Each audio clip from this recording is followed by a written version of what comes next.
My name is Gordon Hayes.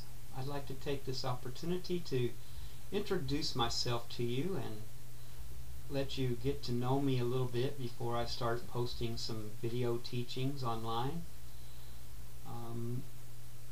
I have pretty much been a student of the scriptures from a very young age. My grandfather on my mom's side was a hellfire and brimstone preacher.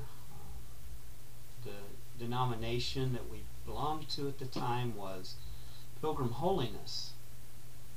It was not what you would commonly think of the holiness movement, in that it was not charismatic, but they were very strict in their adherence to certain codes, dress codes and such.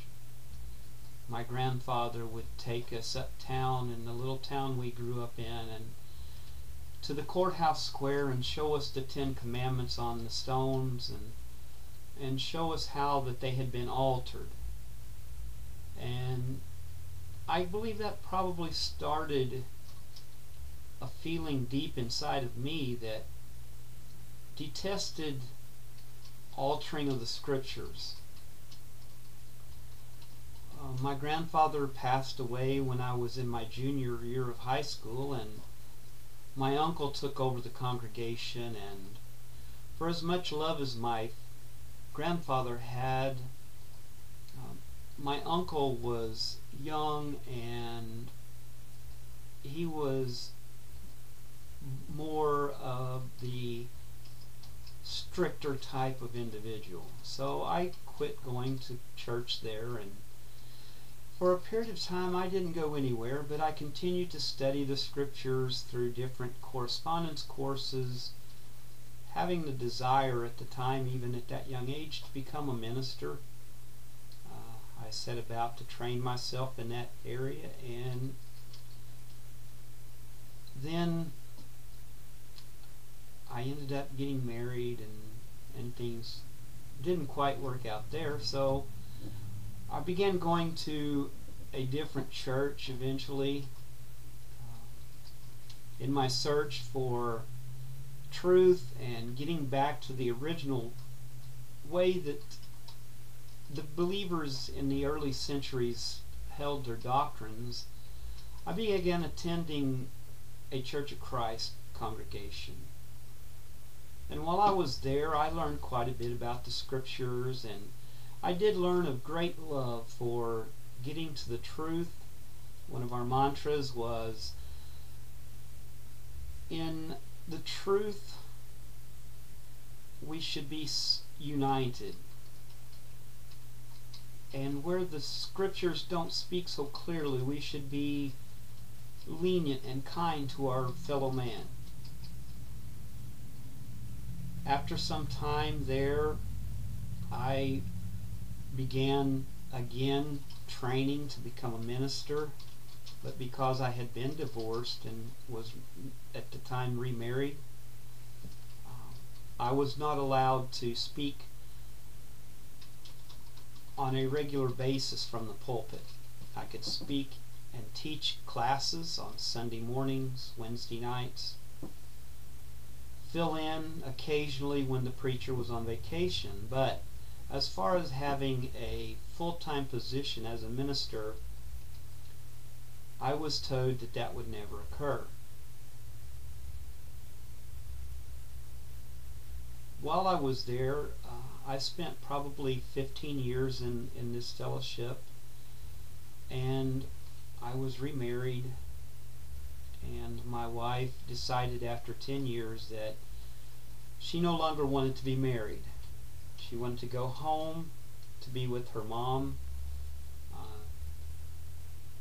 and so the elders took me aside and told me that if I went through with the divorce, that I would be disfellowshipped. And having studied to become a minister in the Church of Christ, I knew some of the teachings that they had on marriage and divorce and remarriage. I've had several ministers there tell me that if they were speaking with someone and witnessing to them, trying to convert them to the belief in the Creator, the belief in the one true church. And they had found in their studies that this person had been divorced and remarried. Several of the preachers told me that they would quit studying with this person until such a time as they divorced their present spouse and remarried their first spouse, or remained unmarried. So when I was taken aside by the elders, I decided to ask them a question based upon that knowledge. And I point blank asked them, if I went out and I shot my wife and killed her, went to prison, done my time, got out on good behavior, or spent my whole time in prison, whichever, and came back and told them that I was sorry for killing her, I would be just fine with the congregation. And one of the elders looked at me and said, "Yes, Gordon, that's right. But you can't divorce her." I told them in that meeting I did not need to be a part of a fellowship that didn't teach the truth. So again, I began studying on my own. For a short period of time I had nothing to do with church at all, but eventually I got back into attending church services. It was in this new fellowship, separate and apart from the Church of Christ, that someone gave me a book.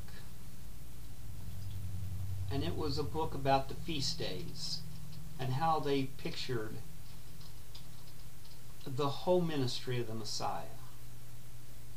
The main thrust of the one book that I read first was about how the Day of Atonement pictured the Day of Judgment, when we stand before our Creator and are judged for our lives.